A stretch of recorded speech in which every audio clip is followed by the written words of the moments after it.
hidrólisis del ATP y la fosforilación de la cadena ligera reguladora de la miosina. Esta fosforilación es el interruptor, como hemos dicho, que inicia la interacción actina-miosina. O sea, a través de este mecanismo, la cabeza miosina, ¿sí?, cambia su conformación e interactúa con la actina. Es decir, en el músculo lisovascular, este interruptor, ¿sí?, está localizado en el filamento grueso, ¿sí?, no como ocurre en el músculo cardíaco, donde es el filamento fino de actina. Como el músculo cardíaco, el ciclo de puentes cruzados en el músculo liso está relacionado con la hidrólisis. Doctor, señora. qué pena. Lo que pasa es que un compañero está intentando ingresar. No sé si de pronto podría aceptar. 2:15 ingresando. Señor.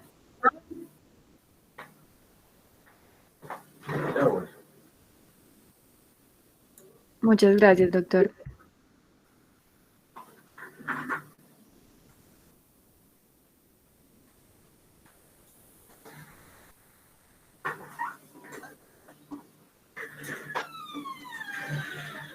Entonces hemos dicho que el ciclo de puentes cruzados está relacionado con la hidrólisis del ATP. ¿Y dónde existe esta hidrólisis de ATP? Pues en la cabeza de miosina, en la hendidura que ya habíamos comentado. Y mientras que esta cadena ligera reguladora esté fosforilada, el ciclo de puentes cruzados se mantiene. Entonces ya aquí ha habido un ciclo de puente cruzado. Acá ya hay un acoplamiento entre actina y miosina, y hay una contracción, ¿sí? ¿Cuál es el siguiente paso?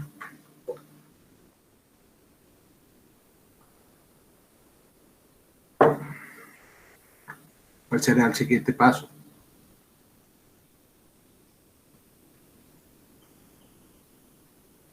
Bueno, está bien. Que conste que yo estoy tratando de interactuar con ustedes, pero aquí no hay intervención para nada. El siguiente paso es el desacople del puente cruzado. Esto quiere decir que es a través de esta enzima, de esta quinasa, ¿sí?, la fosfatasa de la cadena ligera de miosina, ¿sí?, que hace que el fósforo, ¿sí?, que estaba unido acá, salga, y entonces se inicia el proceso de relajación, ¿sí? Entonces, esta fosfatasa de la cadena ligera de miosina es la que promueve la defosforilación de la cadena ligera reguladora de la miosina, y aquí se detiene entonces el ciclo de puentes cruzados entre actina y miosina, ¿sí?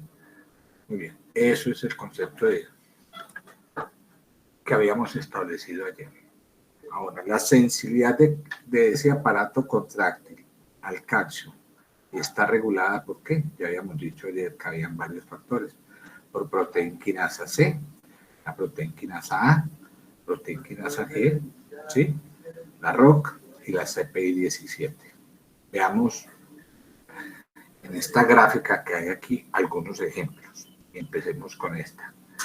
Es la proteína quinasa A, ¿cierto? También recordando que está la proteína quinasa G, ¿sí?, que también va a regular la actividad de la quinasa.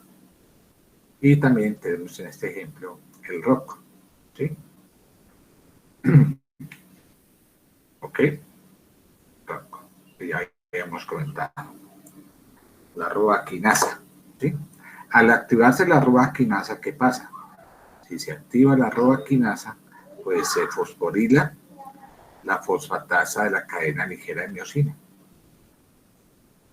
Esta fosfatasa luego entonces queda inhibida, y de esta manera entonces no se puede llevar a cabo el proceso de relajación, y esto va a mantener la contracción de las células del músculo lisovascular, ¿sí?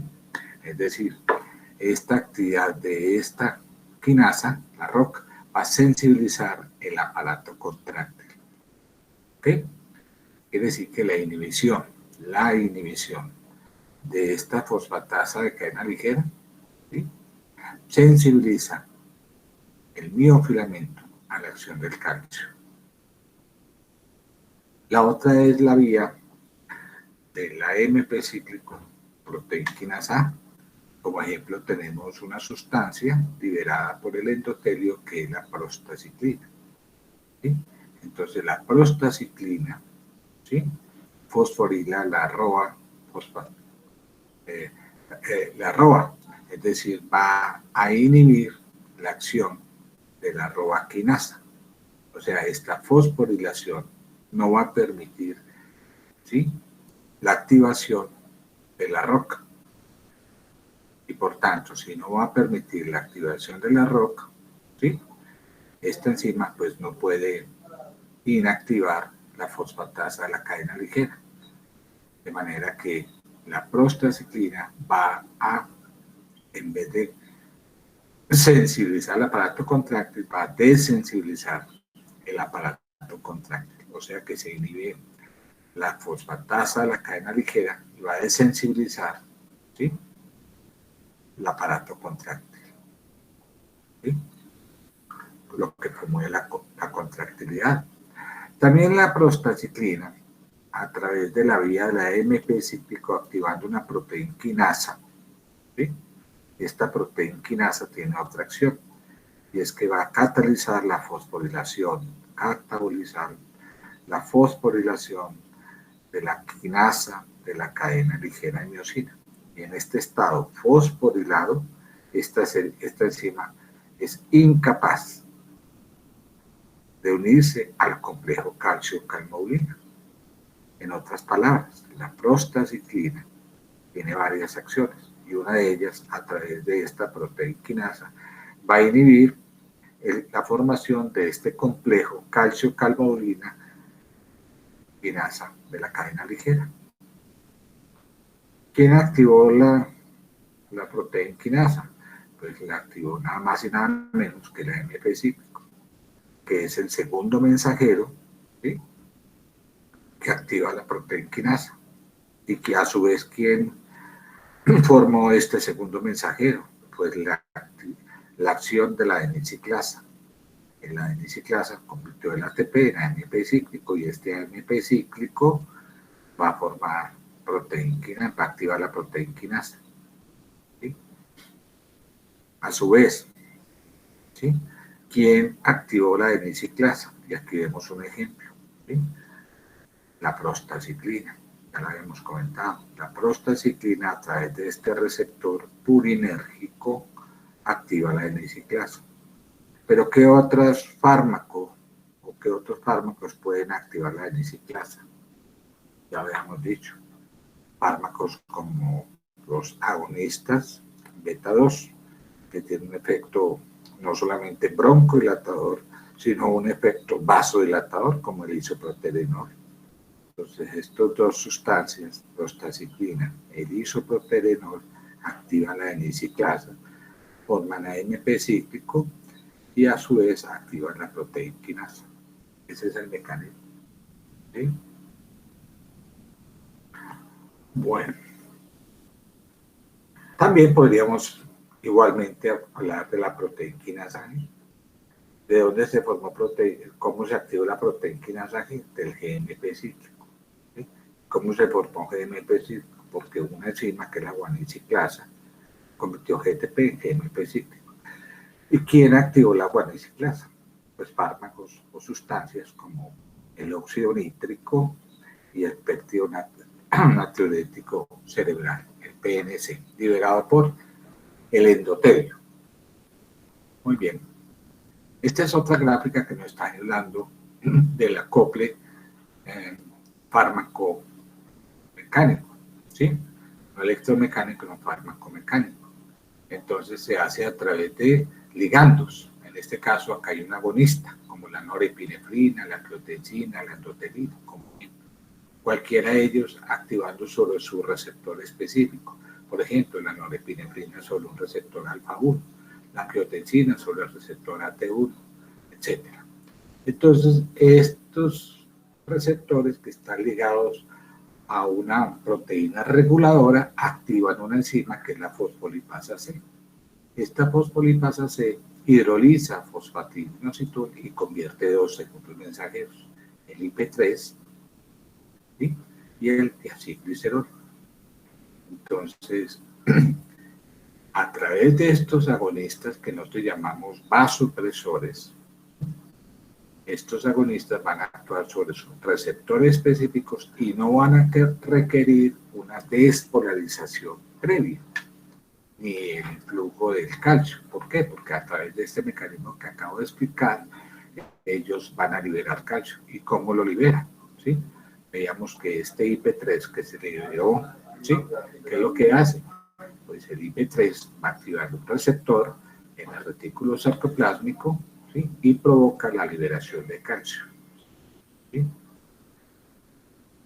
Ese calcio liberado por el retículo sarcoplásmico va a interactuar, como ya habíamos dicho anteriormente, con la calmodulina, forma un complejo, y este a su vez forma un complejo con la quinasa de la cadena ligera miosina. Y así se establece lo que llamamos la formación de puentes cruzados, ¿sí? ¿Ok? Muy bien. Ahora, ¿qué hace el diacilglicerol que se liberó de acá? El diacilglicerol activó la proteína quinasa C. Y esta proteína quinasa C, ¿qué es lo que va a hacer? Entre otras cosas, va a fosforilar, ¿sí?, la proteína quinasa C, va a fosforilar esta quinasa, la inactiva, y entonces va a favorecer igualmente la fosforilación de la cadena ligera miosina, favorece la acción. La otra acción de la quinasa C, ya ustedes la conocen. Entonces, como finalmente hemos hablado de puentes cruzados, igual que en el músculo cardíaco, uno habla de ciclos de puentes cruzados y también están las bases que lo explican, que es todo lo que he comentado. Está el ciclo de puentes cruzados y el desacoplamiento del puente cruzado. ¿Cómo se inicia los puentes cruzados? Cuando este calcio forma un complejo con la calmodulina y la quinasa de la cadena ligera de miosina. Este complejo, ¿sí?, es el que va a hidrolizar ATP, ¿sí?, liberar fosfatos, ADP, y este fosfato, ¿sí?, es el que une a la cadena ligera de miosina. Y aquí ya se está estableciendo la fosforilación de esa cadena ligera reguladora de la miosina, que es catalizada por todos estos tres elementos que ya comentamos. Esto va a permitir que la miosina se une a la actina, ¿sí?, que la miosina se une a la actina y forme los puentes cruzados. Entonces la cabeza de miosina rota y genera una contracción lenta y sostenida.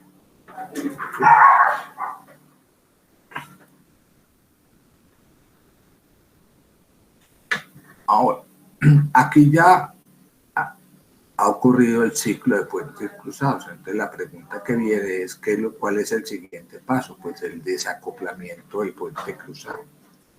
Y es cuando el ADP y el fosfato de la cabeza de miosina, ¿sí?, se liberan, ¿sí?, se disocian.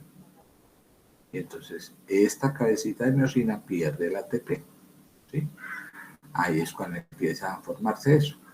Entonces la cadena ligera de miosina fue defosforilada por esta fosfatasa de la cadena ligera en cualquier momento del ciclo cardíaco, y se establece lo que nosotros llamamos el desacople del puente cruzado, ¿sí?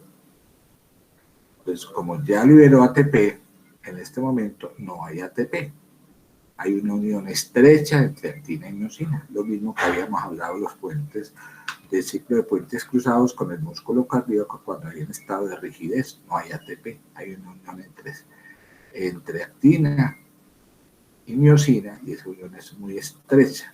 Aquí ya se fija ATP, ¿sí? Cuando este ATP se fija en la cabeza de miosina, entonces, ¿qué es lo que ocurre? Pues la cabeza de miosina se disocia de la actina, y aquí viene el desacople del filamento grueso, ¿sí?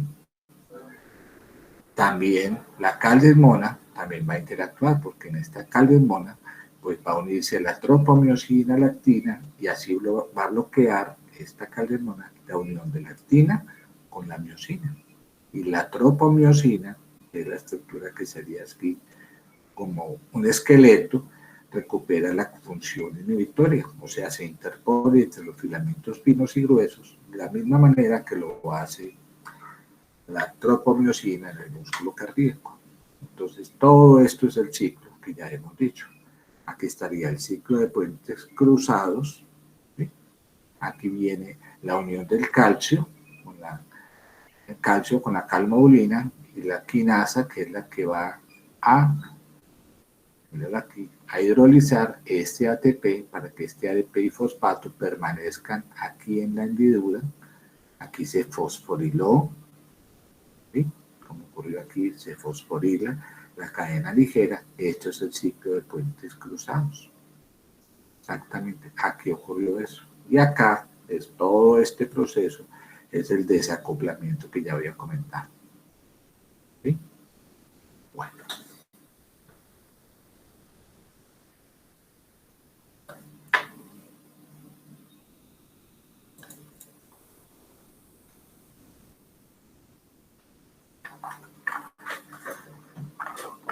Integrando esto que vimos de músculo liso vascular, vamos a ver entonces cómo se modula el tono vascular, cómo se contrae o se relaja el músculo liso vascular.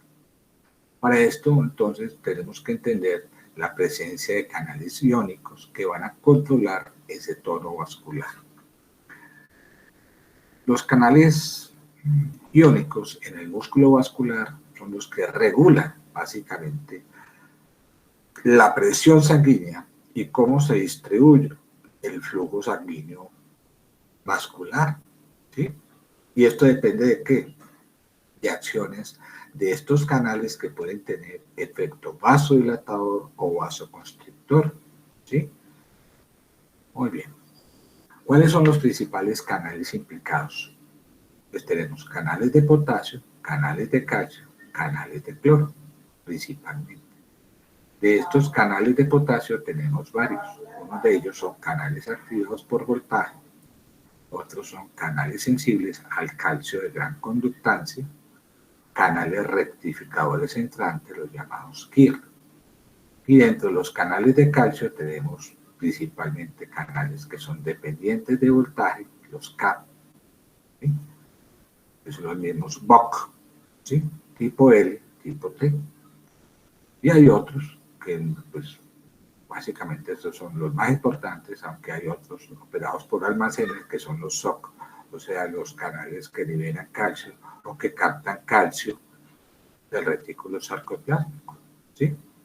Y entre los canales de calcio, de cloro, pues tenemos unos que son sensibles al calcio y otros que son sensibles al volumen. Veamos los canales de potasio. Entonces decíamos que habían tres grupos importantes. Canales voltaje dependiente, los KV, los canales activados por calcio, K-calcio, y los rectificadores internos, los KIR. En el músculo liso vascular se reconocen varios tipos de canales, principalmente los KB1, KB5. ¿Sí? De los canales activados por calcio, tenemos uno muy específico que es el BK o MaxiK, pues lo que ya había citado previamente. Y entre los canales rectificadores internos KIR, tengo un grupo que es el KIR6, que es el canal o la corriente generada por el ATP y KATP. Estos son los distintos canales de calcio más importantes. En resumen, cualquiera de esos canales que se activen va a permitir la salida de potasio hacia el líquido extracelular y esta salida de potasio genera hiperpolarización. Ya habíamos dicho, pasa de menos 40 a menos 55 milivoltios. Y esto conduce a un bloqueo de la entrada de calcio. Y finalmente, entonces, si no puede entrar el calcio y está saliendo potasio, ese fenómeno de hiperpolarización va a favorecer la relajación. Lo contrario sería que cuando ingresa calcio, se cierran los canales de potasio.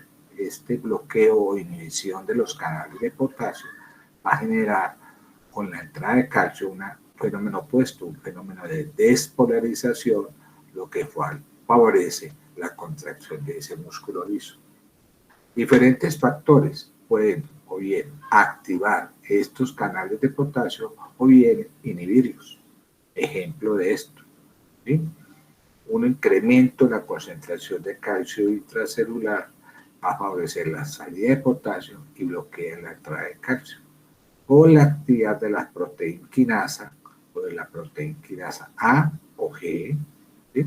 Dada por estas sustancias que ya habíamos comentado, la prostacitina, agonistas beta-2 como el isoproterenol, o la actividad de la proteína quinasa G, pues ya sea por óxido nítrico, por péptido natriurético cerebral o el factor hiperpolarizante derivado del endotelio. Todos estos 4 elementos son sustancias que son liberadas por el endotelio.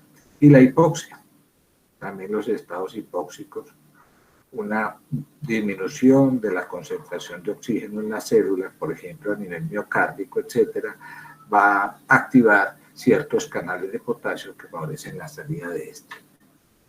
Lo contrario aquí sería cuando se bloquean estos canales de calcio, de potasio, lo que hace la proteína quinasa C por acción de estos fármacos, o la actividad de la roaquinasa, o cuando se incrementa el ATP, o en ciertas circunstancias también en que se incrementa mucho el calcio, donde hay una vía que llama la vía de la calcineurina que activa esta fosfatasa 2B que va a favorecer el cierre de estos canales.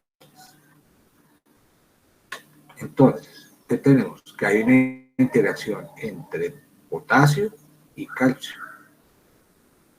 Dicho de otra manera, mientras más tiempo estén abiertos estos canales de potasio, ¿sí? Esta salida de potasio, porque si están abiertos porque están favoreciendo la salida de potasio, ¿qué consecuencia va a tener? Pues la consecuencia es que la membrana se hiperpolariza, como ya comenté, los canales de calcio se van a cerrar, ¿sí? La concentración de calcio intracelular disminuye y por tanto el efecto será una broncodilatación. Contrario a cuando estos canales de calcio, de potasio se cierran. Si se cierran estos canales de potasio, pues la membrana se despolariza, ¿sí? Los canales de calcio se abren, la concentración de calcio se eleva y se contrae el músculo liso vascular. Esa es la interacción, es decir, los fenómenos de relajación y contracción van a depender en gran parte de estos dos fenómenos. Y yo digo que hay una relajación es porque el potasio salió, ¿sí? Salió hacia afuera, se abrieron estos canales, se bloquea la entrada de calcio, se hiperpolariza la membrana del potencial de acción de la membrana celular y se reduce la concentración de calcio, contrario al fenómeno de contracción. Todo lo contrario, ingresa calcio, se bloquea la salida de potasio, ¿sí? Se despolariza la célula, se despolarizó y aumenta su concentración. O sea que está esta interacción entre calcio y potasio, ¿sí? ¿Qué quiere decir eso? Que la apertura de los canales de potasio que facilitan la salida de este hiperpolarizan la membrana, ¿sí? Y esta hiperpolarización favorece el cierre de los canales de calcio, lo que favorece la vasodilatación, la relajación del músculo liso. Contrario sería esto, el cierre de los canales de potasio, ¿sí? Se asocia a apertura de los canales de calcio y ese ingreso de calcio se asocia a un fenómeno de vasoconstricción. Entonces, ¿cuáles eran los canales de potasio que me interesan? 3 grupos: canales de voltaje dependientes, KB, los sensibles al calcio, de gran conductancia, y los canales rectificadores entrantes, los KIR. Y de esto tenemos un grupo específico que son los canales de potasio sensibles a ATP, que son el KATP. El primer grupo son, o sea, estos KB son los principales reguladores del potencial de reposo y del tono vascular. Ellos regulan la disponibilidad de calcio para la contracción. Estos canales sensibles al calcio de gran conductancia, los llamados BKK o MaxiK o SLOW, que son los más abundantes del músculo liso, tienen un efecto muy importante, es que evitan la vasoconstricción excesiva y previenen el vasoespasmo. ¿Por qué? Porque su principal estímulo, ¿sí?, se debe a un incremento de calcio intracelular, ¿sí? Finalmente estarían los canales rectificadores centrales. De este grupo, el principal, el ATP. Y esto desempeña un papel importante en el tono vascular en casos de hipoxia. O sea que la hipoxia, ¿sí?, activaría este grupo de canales de potasio que facilitarían, ¿sí?, la vasodilatación, en este caso, por ejemplo, de arterias muy selectivas como las coronarias. Cuando hay un infarto de miocardio, se activa la salida de potasio y esto favorece la vasodilatación coronaria para que haya un mayor flujo coronario. Entonces, cojamos el primer grupo y ya habíamos comentado, canales de potasio, voltaje dependiente, los KB. Decíamos que son los principales reguladores del potencial de reposo, ¿sí? Estos canales, ¿cuándo están activados? Se activan cuando la célula se despolariza, ¿sí?, o se activan en casos de ciertas proteinquinasas, como la proteinquinasa A, proteinquinasa G, ya sea por efecto de estas sustancias, prostaciclina, agonistas beta, adenosina, o en el caso de la proteinquinasa G, por óxido nítrico, factor hiperpolarizante. ¿Cuándo se inactivan? Por lo contrario, cuando se hiperpolariza, cuando hay elevadas concentraciones de calcio o por actividad de la proteinquinasa C, ¿sí?, por acción de estos fármacos o sustancias, o por la misma robaquinasa, ya que estas sustancias, ¿sí?, van a favorecer el cierre de los canales de potasio y la apertura de canales de calcio. Pues aquí está el fenómeno explicado. Este es la membrana celular y aquí estaría en el centro el canal AB, ¿sí?, canal de potasio activado por voltaje. Decíamos que ciertas sustancias como norepinefrina, endotelina, angiotensina, que están acoplados a estos receptores EQ, ¿sí?, aquí, ¿sí?, que generan señales importantes como es la liberación de diacilglicerol, proteinquinasa C. Entonces la proteinquinasa C, miren acá, ¿sí?, igual que la robaquinasa, ¿sí?, y altas concentraciones de calcio, ellos pueden inhibir y cerrar estos canales de potasio.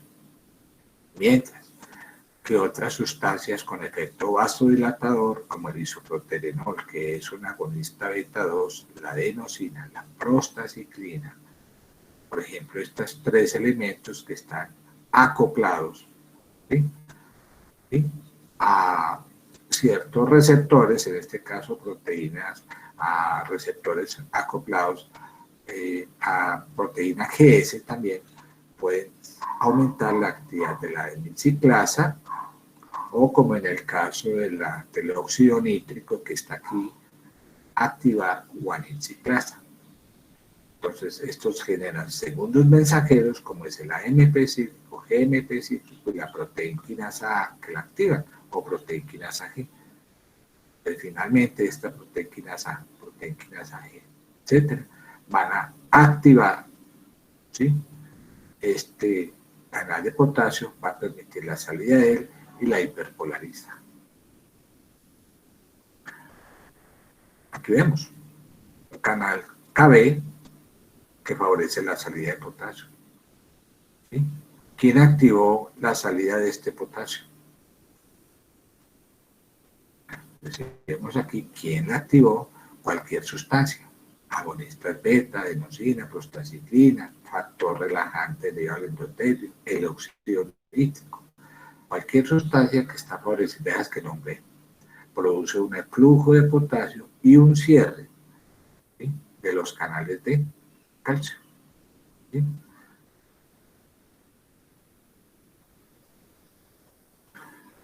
De los canales sensibles al calcio de gran conductancia, que se conoce como beca calcio o maxica o slope, que son los más abundantes de todos los canales de potasio en los vasos sanguíneos, ellos, como decía ahora, desempeñan un papel de retroalimentación negativa que evitan la vasoconstricción excesiva, previenen el vasoespasmo, o sea que evitan la vasoconstricción debido a que el calcio cuando ingresa, ¿sí?, puede producir lo que habíamos llamado trasientes de calcio, y estas trasientes de calcio permiten que ciertos canales como este que está aquí, ¿sí?, se abran y a su vez van a cerrar la salida de calcio. En otras palabras, aquí está la entrada de calcio, ingresa calcio por todos los lados, hay una alta concentración, entonces cuando está ese calcio muy elevado, pues ¿qué pasa? El mismo músculo liso se bloquea, entonces va a bloquear la salida de calcio por parte del retículo sarcoplásmico, se cierra canal de calcio y se activa la salida de este. Y de esta manera evita la vasoespasmo excesivo. Entonces, ¿cuándo fueron activados estos? Sobre todo por incremento de calcio intracelular, como acabo de nombrar. Y hay ciertos otros factores, como vemos aquí, la despolarización de la membrana, la actividad de la proteínasa A, G, o el factor hiperpolarizante del derivado del endotelio, que ustedes ya saben que es un derivado de epóxido del ácido araquidónico, que es el ácido epoxi-eicosa tetranóico. ¿Cuándo se inactiva? Por acción de la proteínasa C, por estos fármacos. Entonces aquí están los mecanismos. ¿Quién lo inactivó? La proteínasa C.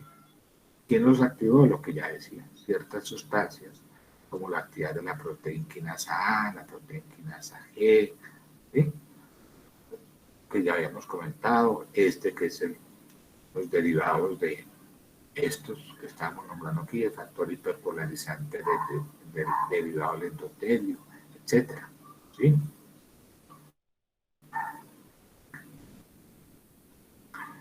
Y estarían los canales rectificadores extraños, los KIR. Hay muchos grupos KIR. Entre esos está este grupo, que es la corriente IK-ATP, que está presente en el músculo lisovascular, aunque está presente en otros sitios que ustedes vieron por la fisiología digestiva cuando hablaron de los canales solo en células beta. Estos canales son sensibles al ATP, y cuando ese ATP está elevadito, la célula pues se cierra. Pero ¿cuál es el principal estímulo? Se activan por hipoxia, ¿sí? Es decir, estos canales son importantísimos porque desempeñan un papel fundamental en casos de hipoxia, como ocurre en fenómenos de infarto de miocardio. Se activan para producir un efecto vasodilatador, ¿sí?, coronario. El principal estímulo de estos canales ATP, ¿sí? ¿Cuál es? ¿La qué? ¿Cuál es el principal estímulo? Hipoxia. Bueno, de los canales de calcio, el que me interesa más importante son los que son dependientes de voltaje, como habíamos dicho también por ahí cuando hablamos de musculatura del músculo cardíaco. Están los POC, que son los mismos dependientes de voltaje, tipo L, tipo T, ¿sí? O sea que aquí tenemos los POC, que están en la membrana celular, ¿sí?, que son los canales operados por voltaje, que hay varios, operados por almacenes, operados por receptores, etcétera, etcétera. Estos canales operados de voltaje, ¿sí?, cuando interactúan con los canales de potasio. Ustedes saben que estos se activan, ¿sí?, y cuando se activan, pues favorece la entrada de calcio, ¿sí?, lo que va a permitir el acoplamiento electromecánico, ¿sí?, de la célula, o sea, la formación de puentes cruzados, ¿sí? Ustedes saben que la contracción del músculo liso depende crucialmente de la entrada de este calcio extracelular, ¿sí? Entonces, ¿quién activa estos canales? Pues cualquier sustancia que va a activar, ¿sí?, la entrada de calcio, como son sustancias como la angiotensina, endoteína, que serían los llamados vasopresores, y ellos lo hacen a través de esta proteína C. ¿Y quién lo inactiva? Pues las sustancias que favorecen la vasodilatación, a través de mecanismos como la proteinquinasa G o la proteinquinasa A. Aquí vemos proteinquinasa G y proteinquinasa A, que están cerrando estos canales de calcio, los CAP, ¿sí? En cambio, sustancias como la norepinefrina, la angiotensina, etcétera, que se acoplan a estos receptores, que van a liberar finalmente proteinquinasa C, ¿sí?, son los principales estímulos que abren estos canales de calcio. También los canales de calcio juegan un papel importante en un mecanismo que yo voy a hablar, un mecanismo miogénico, cuando hablemos del fenómeno de la regulación del flujo sanguíneo, ¿sí? Estos CAP1 juegan un papel importante en la llamada respuesta miogénica, que es un mecanismo intrínseco de autorregulación en ciertos órganos, por ejemplo, el riñón, ¿sí? Entonces, ¿qué consiste ese mecanismo? Pues una habilidad intrínseca propia de ciertas arteriolas de contraerse en respuesta a un incremento de presión intraluminal, ¿sí? Cuando aumentan las presiones, por ejemplo, en las arteriolas aferentes, se activan una serie de receptores de calcio, receptores de estiramiento, y esta entrada de calcio va a favorecer la contracción. O sea que cuando se incrementa la presión súbitamente de una arteriola renal, ¿sí?, aferente, la respuesta de autorregulación sería un mecanismo de contracción de este. Se contrae para evitar que este incremento de presión intraluminal afecte directamente el riñón.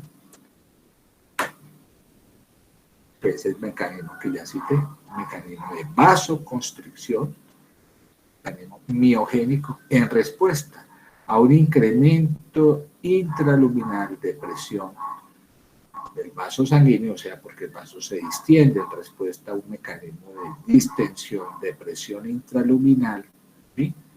Entonces hace que se active una serie de receptores de estiramiento que a su vez activan entrada de calcio, lo que favorece la contracción del músculo.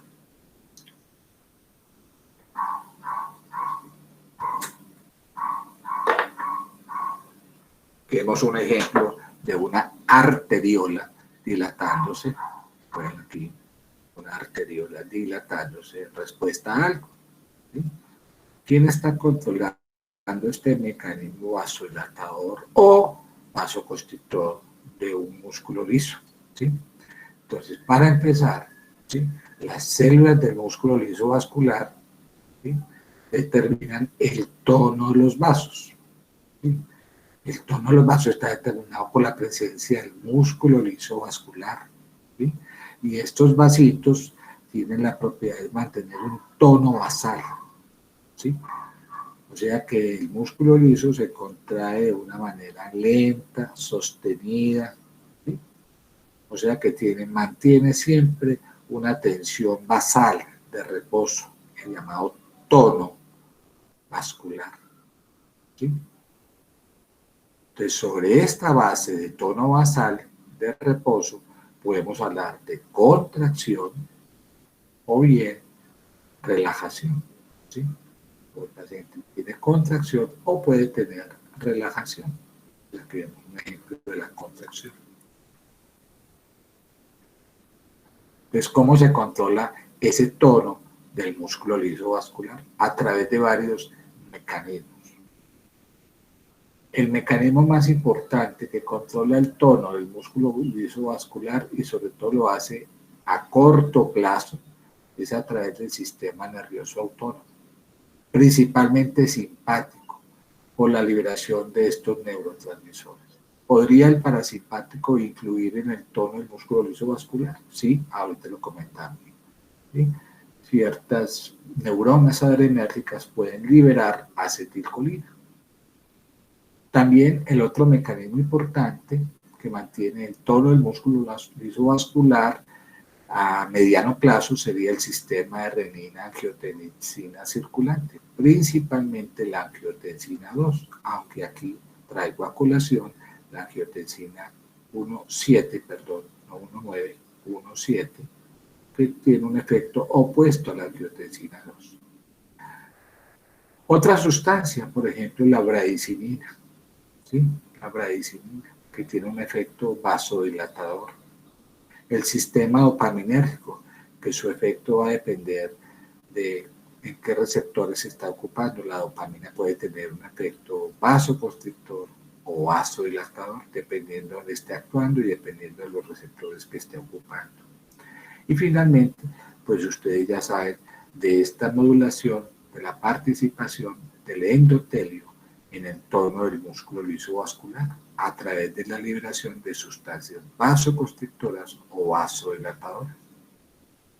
Y quedaría una modulación no endotelial de una serie de neuronas o de sustancias, perdón, que pueden ser liberadas, muchas de ellas, por ejemplo, como la serotonina y la adenosina, ¿sí?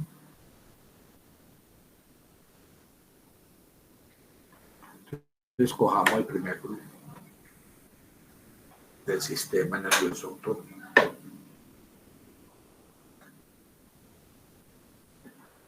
El sistema autónomo que regula la actividad del músculo liso vascular está dado principalmente por el sistema simpático, ya sea toracolumbar o medular, de la médula adrenal. Este va a liberar de esas terminales nerviosas, libera noradrenalina, que es el principal neurotransmisor de ese sistema simpático toracolumbar. En cambio, la médula adrenal va a liberar una catecolamina que más que acción en la regulación del tono tiene un efecto hormonal muy distinto a la acción de la noradrenalina. La adrenalina pues podría ayudar un poco en la regulación del tono vascular, pero principalmente de estos dos, el más importante, la noradrenalina. Entonces tenemos el grupo, por ejemplo, de la cadena del sistema tóraco-lumbar, ¿sí? Que se extiende de T1 a L2, L3. ¿Sí? Estos van a llevar inervación a los vasos sanguíneos a través de toda esta salida de nervios, ¿sí? Raquídeos que viajan a través de los nervios espinales hasta llegar a los vasos sanguíneos. Entonces, esta es la cadena toracolumbar de T1, L2, L3 y esas fibras vasomotoras salen de la médula espinal a través de nervios dorsales, primero lumbares, hacia cadenas paravertebrales, ¿sí? Y van a llegar a través de los nervios raquídeos a inervar el músculo liso vascular.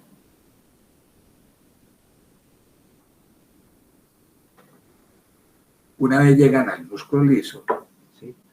Esta inervación simpática, ¿sí? Se distribuye, ¿sí?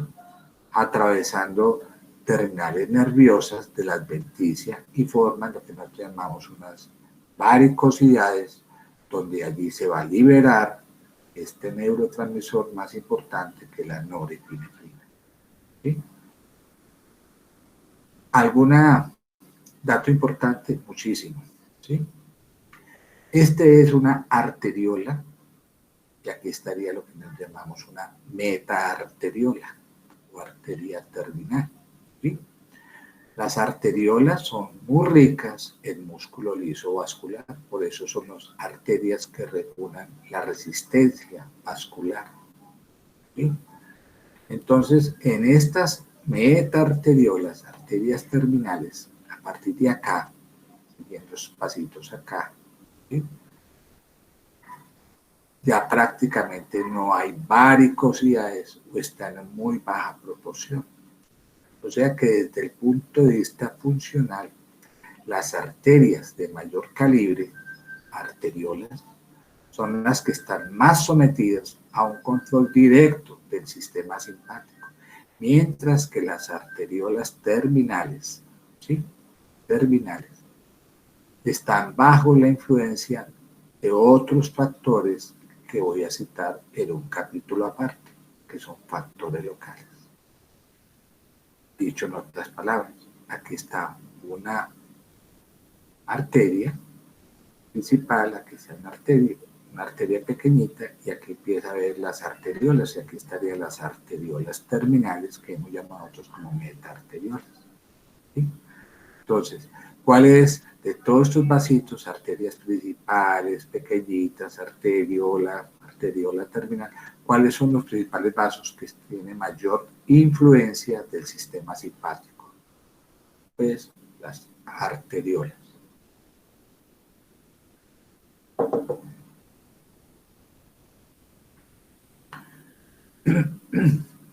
Hay dos neurotransmisores que ya habíamos comentado, norepinefrina y epinefrina. Norepinefrina, liberada por las terminales nerviosas simpáticas. La epinefrina, liberada por la médula suprarrenal. Esta norepinefrina induce constricción arteriolar vía principalmente alfa 1. Y esta acción vasoconstrictora de esta norepinefrina se distribuye principalmente en áreas como son piel, cosas, territorio esplácnico y riñones, ¿sí? Y también puede generar constricción venosa, lo que incrementa, ya sabemos, el retorno venoso hacia el corazón.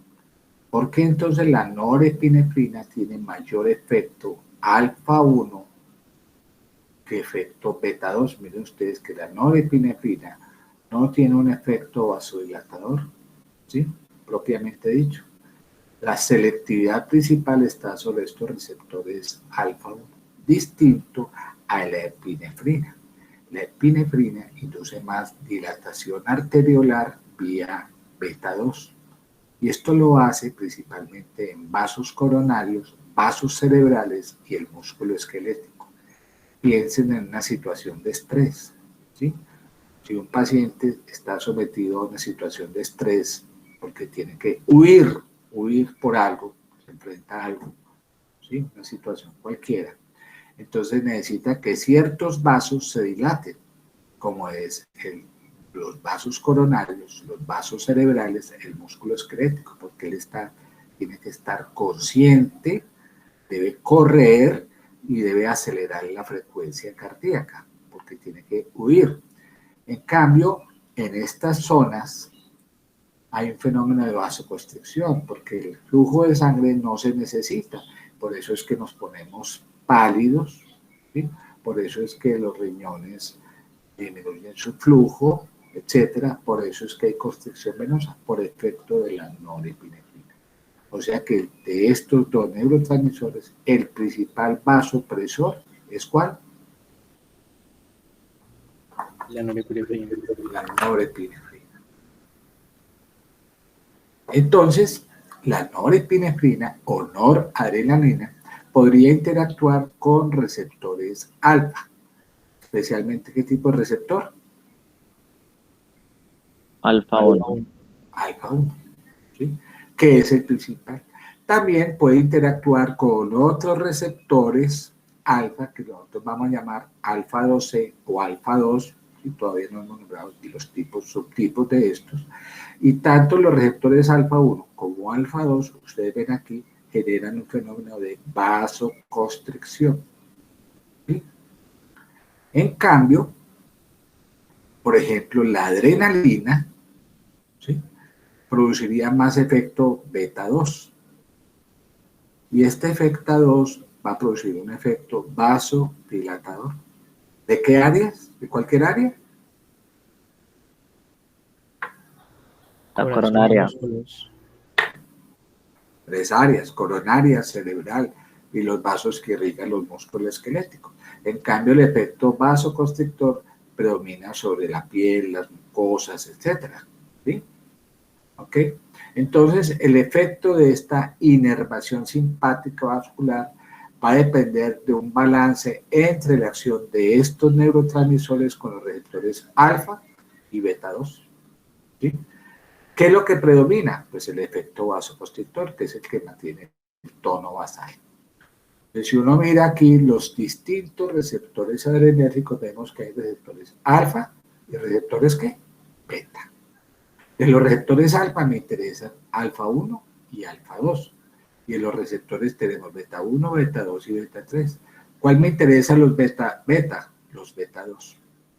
Los beta 2 a través de una guanil, ¿sí?, de una proteína G estimulante, S de estimulante, va a activar la adenyl-ciclasa. Entonces, si aquí tengo un receptor beta, como es este beta 2, que está acoplado a una proteína GS que activa una adenyl-ciclasa, esta adenyl-ciclasa va a liberar ¿qué? AMP cíclico. Y el AMP cíclico va a activar una proteína quinasa C, perdón, sí, proteína quinasa A, excusen, que a su vez va a producir todo el efecto vasodilatador que ya dijimos. En cambio, si yo voy a estimular, por ejemplo, un receptor alfa 1, ¿sí?, principalmente alfa 1B, que es el principal receptor, este también está acoplado a una proteína G, que se llama proteína GQ, que activa una fosfolipasa C, que a su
¿Me escuchan?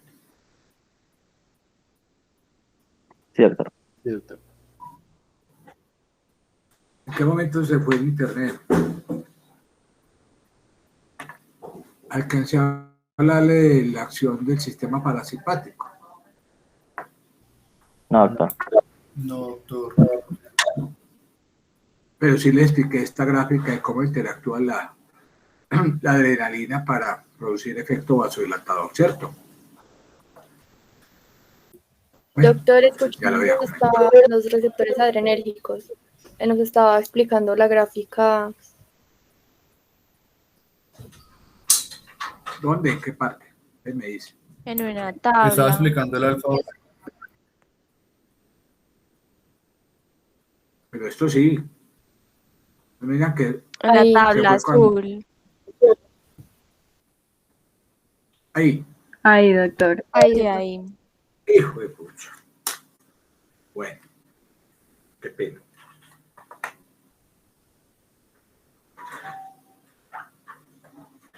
Entonces, recordando la farmacología de ustedes, de primer año.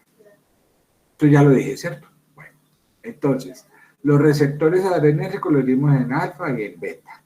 Los alfa en alfa 1, alfa 2. Los beta en beta 1, beta 2, beta 3. ¿Por qué me interesan los receptores beta 2? Más que beta 1, ¿dónde actúan? Principalmente, por ejemplo, lo que vimos nosotros ahorita. ¿Dónde actúan los receptores beta 1? ¿A nivel dónde? A nivel de músculo cardíaco. Entonces, a nivel cardíaco. Ejemplo, porque actúa en muchos sitios. Los receptores beta 3 actúan más que todo a nivel del tejido adiposo, lipólisis.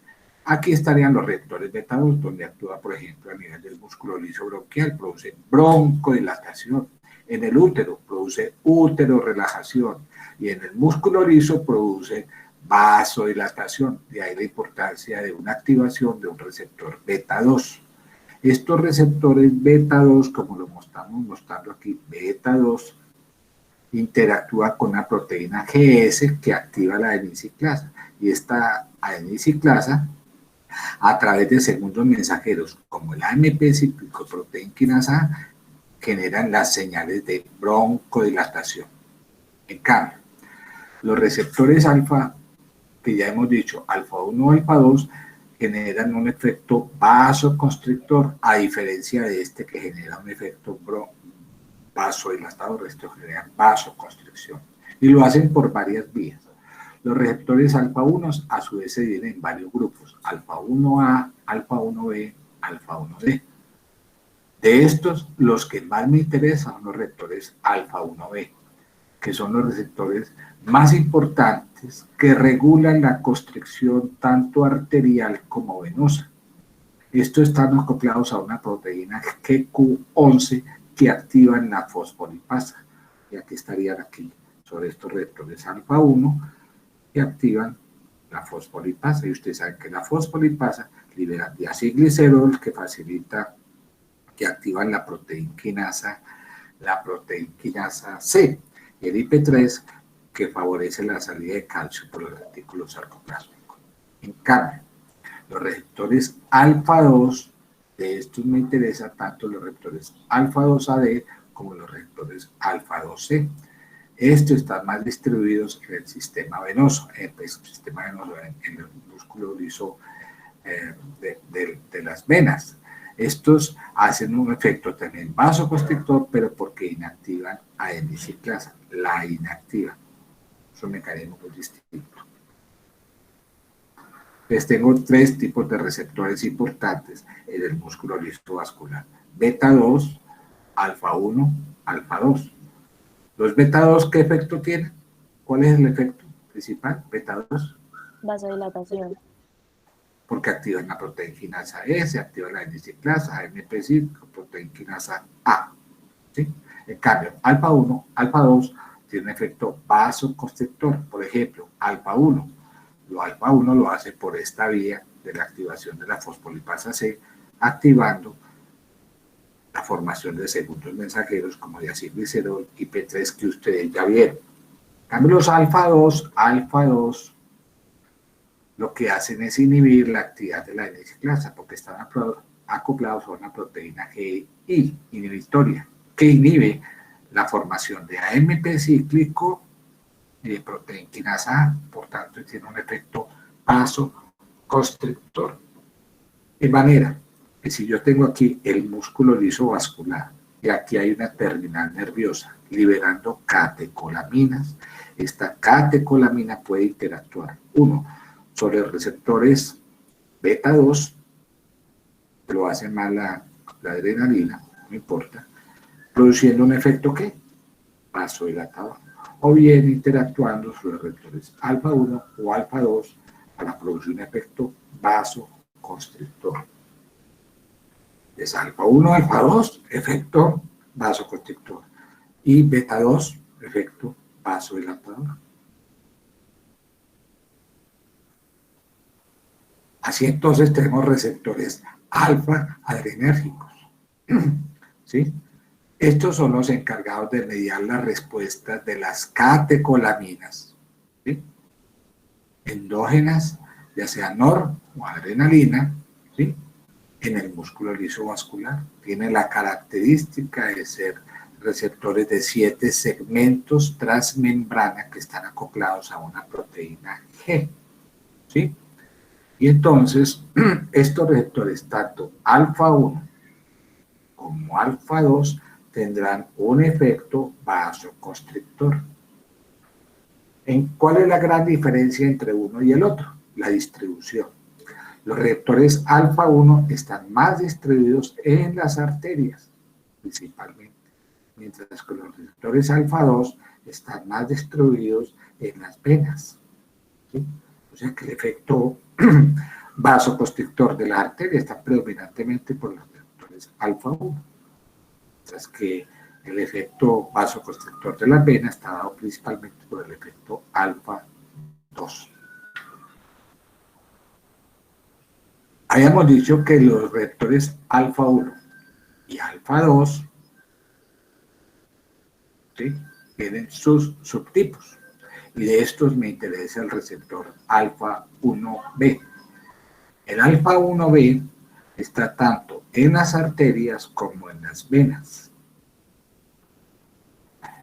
El receptor alfa 2B está distribuido en las arterias principalmente, y el receptor alfa 2C está más distribuido en las venas.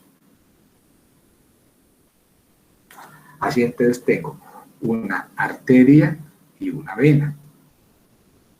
¿Qué estoy diciendo en esta gráfica? Que los receptores alfa 1B, alfa 1B, están tan...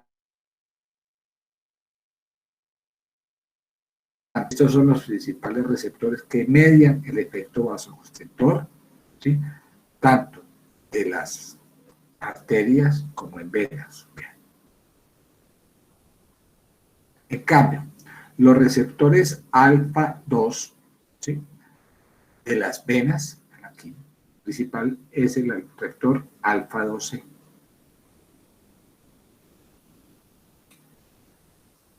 Y en las arterias, ¿sí?, aunque predomina este y este, pues este es más predominante que este alfa 2B. Resumiendo, tengo el músculo liso vascular aquí. ¿Me escuchan? Sí. Aquí está el cerebro, la médula espinal, aquí estaría la terminal nerviosa, ¿sí?, liberando estas catecolaminas, ¿sí?, e interactuando tanto en las venas como en las arterias. ¿Qué estoy diciendo de esta gráfica? Que el principal receptor que el principal receptor implicado en la vasoconstricción arterial y venosa es el receptor alfa 1 ¿qué? B. Mientras que, ojo pues, el subtipo alfa 2C, como lo había dicho, está regulando la constricción venosa, hablando de receptores alfa 2, y los receptores alfa 2 AD y alfa 2B regulan la constricción arterial. ¿Muy bien o no? Sí, Sí, doctor. Muy bien. Entonces, en las arterias y en las venas hay distribución distinta de los receptores adrenérgicos. Ojo, ¿cierto? ¿Cuál es el principal receptor del músculo liso arteriolar? Arteriolar. ¿El principal es cuál? Alfa 1B. B. No quiere decir que no haya en las venas, porque en las venas también hay alfa 1B. Pero el principal receptor alfa adrenérgico de las venas es el receptor alfa 2C. ¿Quedó claro? Entonces tengo una catecolamina como puede ser la norepinefrina, interactuando en un receptor que en este caso si fuera una arteria sería alfa 1 ¿qué? P. B. Entonces este receptor estaría acoplado a una proteína G que activa una fosfolipasa C. Esta fosfolipasa degrada fosfatidilinositol. Y este fosfatidilinositol manda dos mensajeros, diacilglicerol, ¿sí? E IP3. El diacilglicerol ya saben ustedes que activa la proteína quinasa y el IP3 favorece la salida de calcio. Y todo esto conlleva un fenómeno de vasoconstricción.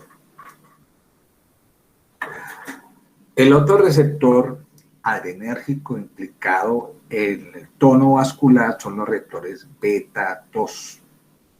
Estos receptores beta 2, igual que los receptores alfa adrenérgicos, también son receptores con 7 segmentos transmembrana acoplados a una proteína G. Estos receptores beta 2 están implicados en muchos sitios, por ejemplo, en el músculo liso bronquial, favorecen la broncodilatación. En el músculo liso uterino, favorecen la relajación uterina. Y en el músculo liso vascular, pues produciría vasodilatación. ¿Y por qué produce una activación de un receptor beta? ¿Sí? Produce vasodilatación por muchos mecanismos. Recuerda que está acoplada una proteína G que activa una adenisiclasa. Y esta adenisiclasa que genera AMP cíclico. Y este AMP cíclico activa una proteína quinasa A. ¿Y qué hace la proteína quinasa A? Entre otras cosas, favorece la salida de potasio. 2. Bloquea la entrada de calcio. Hiperpolariza la membrana. Inhibe la síntesis de IP3. Activa la fosfatasa de la cadena ligera de miosina, ¿sí? Que va a desfosforilizar esta cadena ligera de miosina y junto con la inactivación de esta quinasa en la cadena ligera de miosina va a promover entonces el fenómeno de vasodilatación arterial o venosa. Este es el efecto de esta catecolamina, cualquiera, la adrenalina, por ejemplo, o un isoproterenol, un agonista beta 2. Entonces este beta 2 activa una adenisiclasa y esta adenisiclasa finalmente forma MP cíclico que activa una proteína quinasa. ¿Y qué hace la proteína quinasa? Ya decíamos, 1, hiperpolariza la membrana. ¿Por qué? Porque favorece la salida de potasio. 2, bloquea la entrada de calcio. Favorece la salida de calcio porque activa esta bomba calcio ATPasa de la membrana plasmalémica o plasmática. 3, inhibe la síntesis de IP3. Y no solamente inhibe la síntesis de IP3, sino que bloquea la salida de calcio y además favorece la entrada de este calcio por la célula porque activa la cerca. Entonces, ¿qué le pasa al calcio? Disminuye su concentración. Entonces, el calcio no se puede unir a la calmodulina, por tanto, no se puede activar la quinasa, no se puede formar este complejo. Y si no se activa la quinasa, pues se fosforila la cadena ligera de miosina.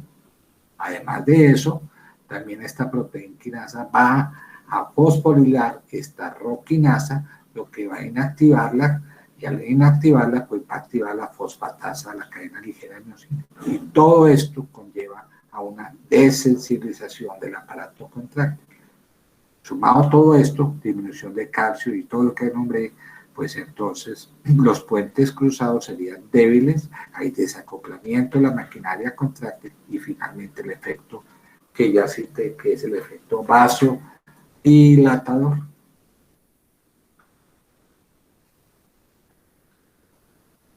Interviene el sistema parasimpático en el tono muscular. No este parasimpático, no la aceticolina liberado por el vago no tiene que ver nada aquí. Lo que pasa es que en los vasos del músculo esquelético, el simpático, esas varicosidades simpáticas, además de liberar noradrenalina, también puede liberar este neurotransmisor que es la aceticolina. Y entonces esta aceticolina no va a actuar en el músculo liso vascular, sino que va a interactuar con el endotelio, con células endoteliales. Estas células endoteliales poseen unos receptores específicos de aceticolina que llaman receptores M3. Y una vez activados estos receptores M3 por este neurotransmisor liberado por estas terminales nerviosas, entonces va a liberar óxido nítrico, prostaciclina y factor hiperpolarizante derivado del endotelio. En otras palabras, ¿sí? La aceticolina en el músculo liso vascular tiene un efecto vasodilatador, pero dependiente del endotelio. Así es que lo hace. Entonces la aceticolina se mete por acá, este es el endotelio. En el endotelio libera óxido nítrico, factor hiperpolarizante derivado del endotelio, lo que facilita la salida de potasio por parte del músculo liso vascular, y entonces en el músculo liso vascular esa salida de potasio promueve la hiperpolarización, se hiperpolariza la membrana, se bloquea la entrada de calcio por el músculo liso vascular y la traducción de este efecto, la aceticolina, es un efecto de vasodilatación. ¿Quedó claro? Sí, doctor. Ahora, ¿qué otro grupo de sustancias intervienen en el tono del músculo liso vascular? Pues el sistema renina-angiotensina circulante, especialmente estas dos sustancias que ya voy a nombrar, además de la bradicinina. Entonces, acuérdense que el sistema de renina-angiotensina puede ser local o circulante. Este sistema renina-angiotensina circulante, que es el que circula el plasmático, es el llamado sistema renina-angiotensina clásico que les habló la doctora Beatriz. ¿De qué depende? De la síntesis de renina a nivel renal. Es el llamado sistema renina-angiotensina renal, que es un sistema endocrino, no paracrino ni autocrino como sería el sistema renina-angiotensina local. Este es el que controla esta homeostasis de la presión arterial a corto plazo. Dicho en otras palabras, aquí está el sistema circulante, renina-angiotensina circulante, que tiene efectos a corto plazo. En el músculo liso vascular, este representante importante, que es la angiotensina, desempeña un papel importante en el fenómeno de vasoconstricción. Miren ustedes que es distinto el efecto que tiene esta angiotensina local sobre otros mecanismos sobre el músculo liso vascular, que induciría remodelamiento del músculo liso vascular. Entonces, la angiotensina, como el principal representante del sistema renina-angiotensina, puede interactuar tanto en receptores AT1 como en receptores AT2, pero el mecanismo es distinto. Ven ustedes que sobre el músculo liso vascular, este estímulo AT1 o la angiotensina produce un efecto vasoconstrictor, mientras que cuando se activan los receptores AT1, tiene un efecto completamente opuesto. Así entonces, la angiotensina 2, que es un octapéptido activo y el principal efector del sistema renina-angiotensino, va a interactuar sobre este receptor AT1. Y este receptor igualmente es un receptor 7 transmembrana que está acoplado a una proteína G, ¿sí? Así entonces, cuando la angiotensina se une a este receptor AT1, se acopla a esta proteína alfa Q, igual que lo hace el receptor alfa 1, ¿sí? Lo activa, ¿sí? Y este a su vez estimula, ¿sí?, la actividad de esta enzima que es la fosfolipasa C, que tanto he nombrado, la fosfolipasa C beta, ¿sí? Y entonces esta fosfolipasa C beta, ¿qué es lo que hace? Pues hidrolizar ese fosfolípido en membrana, que es el fosfatinoinositol, y daría lugar a la formación de segundos mensajeros que transducen las señales de este señor, IP3 y diacilglicerol. ¿Y qué hace el IP3? Entre otras cosas, ya lo saben. ¿Qué hace el IP3? Pues este IP3 favorece la salida ¿de qué? De calcio. De calcio. El calcio entonces se une a la calmodulina y este complejo va a activar la quinasa de la cadena ligera de miosina, lo que favorece la contracción. Por un lado, un mecanismo interesante. Por otro lado, el diacilglicerol activa la proteína quinasa C y ustedes saben que la proteína quinasa C va a modificar, va a activar o va a inhibir ciertas sustancias. Por ejemplo, va a inhibir la fosfatasa de la cadena ligera de miosina. Va a activar la la CPI-17, que es la quinasa fosfatasa inhibidora, y va también a activar la roaquinasa, la fosforila. Entonces, estas dos sustancias también van a tener un efecto sinérgico porque también van a inhibir la fosfatasa de la cadena ligera de miosina. ¿Sí? Acuérdense que también tiene efectos sobre la caldesmona. Entonces, cojamos la angiotensina aquí, vean. La angiotensina, simplemente interactuando aquí nomás para que expliquemos. Entonces, la angiotensina se acopla a este receptor AT1, activa la fosfolipasa C, libera IP3. ¿Qué hace el IP3? Libera calcio. El calcio se une a la calmodulina, forma el complejo, activa la quinasa, y este complejo calcio-calmodulina-quinasa, pues fosforila la cadena ligera de miosina. Por otro lado, esta fosfolipasa C activa la forma diacilglicerol, y esta proteína quinasa C, pues activa, fosforila y activa el CPI, que ya nombramos, ¿sí?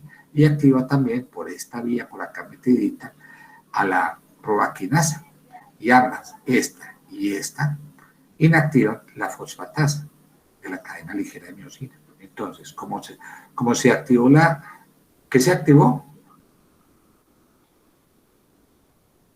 La cadena ligera de miosina. Quinasa. La quinasa, ¿cierto? Que fosforila la cadena. Y esta también inactiva esta fosfatasa. Entonces, ¿qué es lo que pasa? Pues se sensibiliza el aparato contráctil y viene el fenómeno de acoplamiento de la maquinaria contráctil con toda la formación de puentes cruzados. Entonces, finalmente, la angiotensina tiene un efecto vasoconstrictor. Mire que yo le estoy hablando del efecto vasoconstrictor de la angiotensina. La angiotensina tiene múltiples señales de transducción a nivel de las células. Entre otras, tiene un efecto vasoconstrictor, pero es un agente proliferativo, entre otras cosas. No se le olvide que la angiotensina es una sustancia con acción proliferativa disfrazado de agente vasoconstrictor. También la angiotensina interactuaría con receptores AT2, que produce un efecto contrario. Entonces, la angiotensina también puede interactuar aquí, esta angiotensina, sobre estos receptores, ¿sí?, AT2, y estos receptores AT2 van a interactuar y finalmente miren acá, estos receptores AT2 van a producir un efecto opuesto, y es el efecto vasodilatador. Los receptores AT2, por ejemplo, están muy localizados a nivel endotelial, y entonces a nivel endotelial estos receptores AT2 median la acción vasodilatadora dependientes de quién. ¿Quién libera óxido nítrico y prostaciclina? El endotelio. El endotelio. Eso lo hace o sea que el efecto vasodilatador de la angiotensina Es un efecto vasodilatador dependiente de endotelio y está mediado por acciones que activan receptores AT2 a nivel endotelial. ¿Sí? Entonces, esto es lo que hace. Cuando se mete esta angiotensina 2, ¿sí? Va a producir un efecto finalmente vasodilatador. Eso es lo que básicamente puedo resumírselos. ¿Qué otra sustancia me interesa a nivel del sistema renina-angiotensina? La angiotensina 1,7.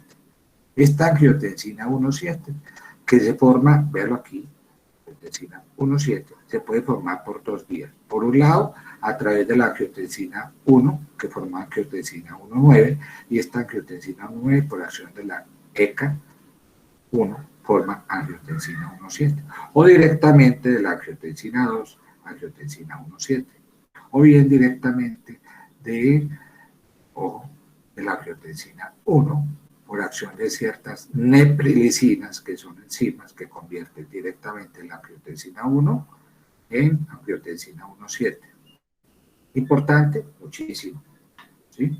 Por ejemplo, yo le doy un fármaco, como puede ser enalapril. Enalapril lo que hace es inhibir la ECA1.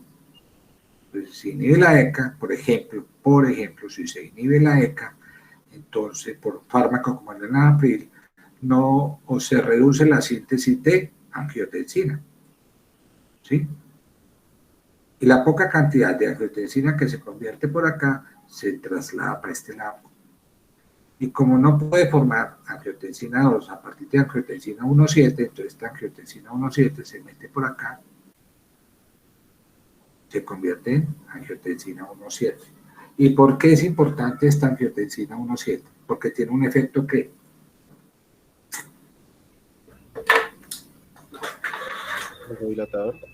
vasodilatador, completamente con acciones opuestas a la angiotensina 2. Entonces, la angiotensina 1,7 actúa sobre un receptor que se llama receptor MAS.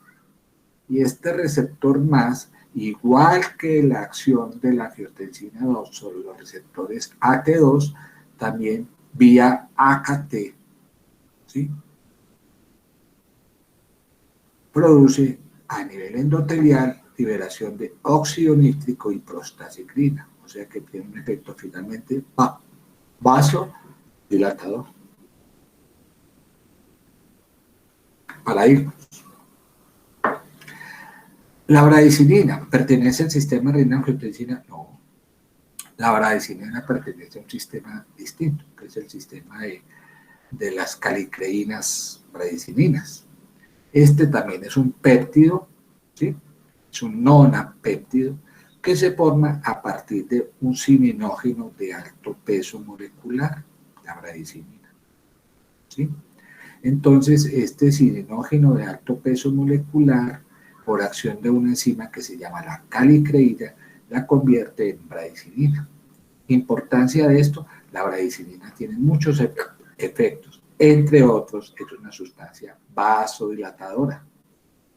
Y esta puede degradarse por acción de la ECA1.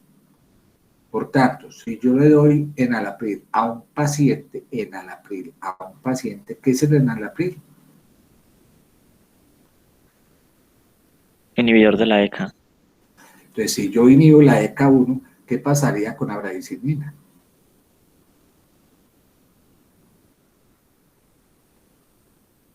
Si yo, No se disocia. si yo inhibo la ECA1 acá, ¿qué le pasaría a la bradicinina? ¿Se puede inactivar o no? O por el contrario, aumentaría ¿las qué? Concentraciones. Esa es la importancia, por ejemplo, en enalapril. El enalapril, entre otras cosas, incrementa la producción, la concentración de bradicinina en sangre. Así entonces, miren aquí. ¿Por qué se formó bradicinina? ¿A partir de qué? Un cininógeno de alto peso molecular por acción de una enzima que se llama la calicreína. Entonces, esta bradicinina tiene efecto vasodilatador. ¿Y por qué la bradicinina tiene un efecto vasodilatador? Entre otras cosas, porque actúa sobre este receptor de bradicinina, que es el receptor P2 de bradicinina. Y a nivel, esto es el endotelio y este es el músculo liso vascular. Entonces, ¿qué hace la bradicilina a nivel endotelial? ¿Libera qué?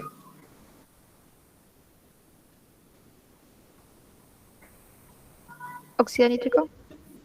¿Libera qué? Óxido nítrico, prostaciclina, o sea, que el efecto de la bradicilina vasodilatador es que, ¿cómo lo resumo?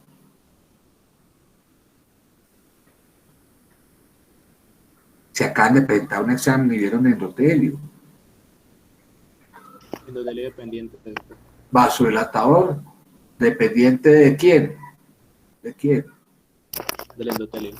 El endotelio, porque es el endotelio que está liberando estas sustancias para que tenga un efecto vasodilatador sobre el músculo liso vascular.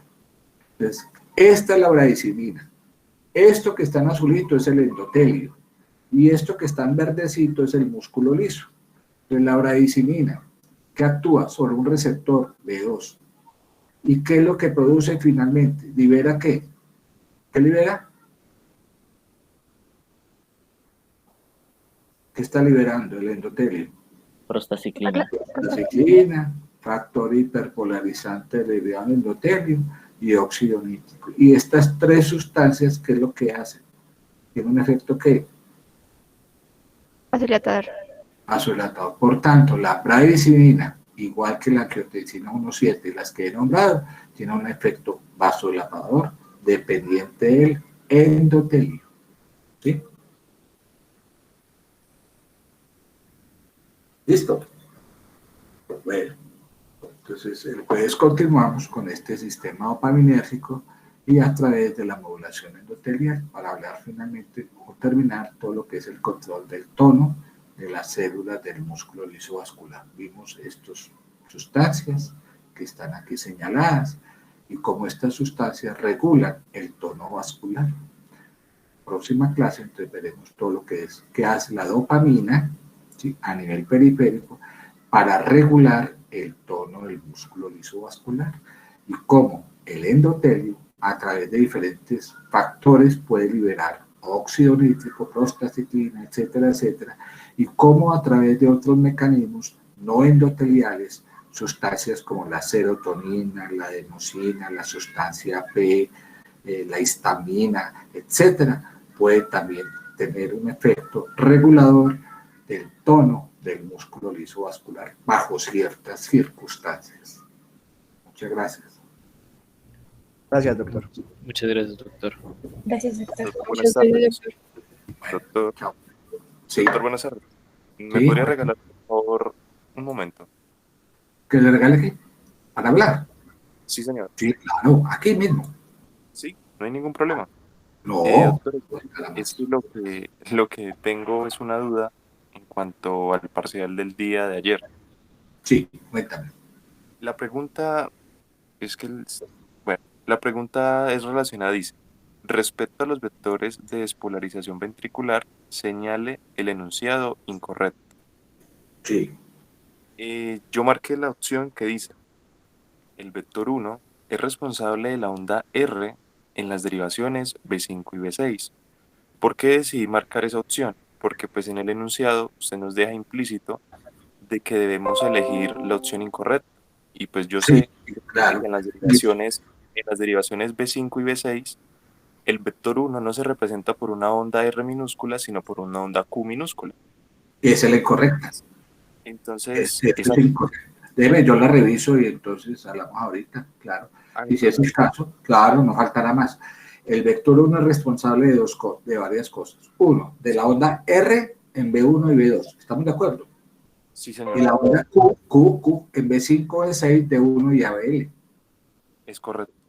Entonces, A veces, bien, perdón, bien, tranquilo. a veces de pronto en el momento que se realiza el examen o el mismo, créame que eso ha ocurrido muchas veces, uno coloca la respuesta que es y el mismo sistema se equivoca y lo manda con otra respuesta, Tranquilo. pero ya voy a revisar, ¿sí? Entonces, Doctor, yo también tengo una preguntita. sí, pues ya te la reviso yo, Señor, pero estuvo clara la pregunta, espero que la opción sea la adecuada, ¿sí? Bueno, cuéntame. sí, señor. Doctor, es que hay otra que dice, En el modelo de deslizamiento de la fibra miocárdica ocurren los siguientes eventos fisiológicos, excepto, Sí. dice, la banda H se estrecha, las líneas Z se acortan entre sí, la banda A se estrecha y la banda I se estrecha. Entonces yo seleccioné que la banda A se estrecha porque pues ella se mantiene con su longitud constante y aparece que la respuesta correcta es que la banda I se estrecha. La banda ahí es Sí, otro. señor. No, tranquila. La vamos a corregir y el mismo aparato le tiene que dar la respuesta. Los que colocaron mal, pues va a quedar mal, pero ya te la reviso. ¿Yo? Entonces le voy a pedir el favor al doctor Carlos Javier, el doctor Zapata, que me mande lo que ustedes están pidiendo, solicitando, y yo reviso porque yo mandé bien las cosas. Créame que muchas veces ocurre, yo revisé varias veces y el mismo sistema le manda otra respuesta a uno, ¿sí? Pero ya, claro, yo lo corrijo, ¿sí? Bueno, Gracias, doctor. entonces ustedes primero, ustedes saben que hay que seguir ¿cómo se dice? Unos protocolos, ¿cierto? Ustedes envían la carta al doctor, entonces me manda y dice, vea, por favor, corrija esto. Pero ya sé, porque voy a revisar aquí dos cositas, las dos preguntitas de una vez las reviso, ¿sí? Bueno, nos vemos el jueves. Sí, doctor, gracias. Hasta luego. Se cuida mucho. Bueno, ¿cómo les pareció el examen? Bacano. Concreto. ¿Ah? Sí, muy bacano. Bueno, el examen, yo no pregunto cosas raras, yo pregunté cosas que enseñé y fueron muy, muy claras. Lo de electrocardiografía fue muy claro, ¿cierto? ¿Sí o no? Lo de las imágenes electrocardiográficas fueron muy claras, ¿sí? Pero bueno, vamos a revisarlo. Bueno, que el doctor el Zapata no me contesta, entonces si no, hablo contigo, para que tú le hables con él, ¿sí? Bueno. ¿Aló? Listo, doctor, muchas gracias. Bueno, chao.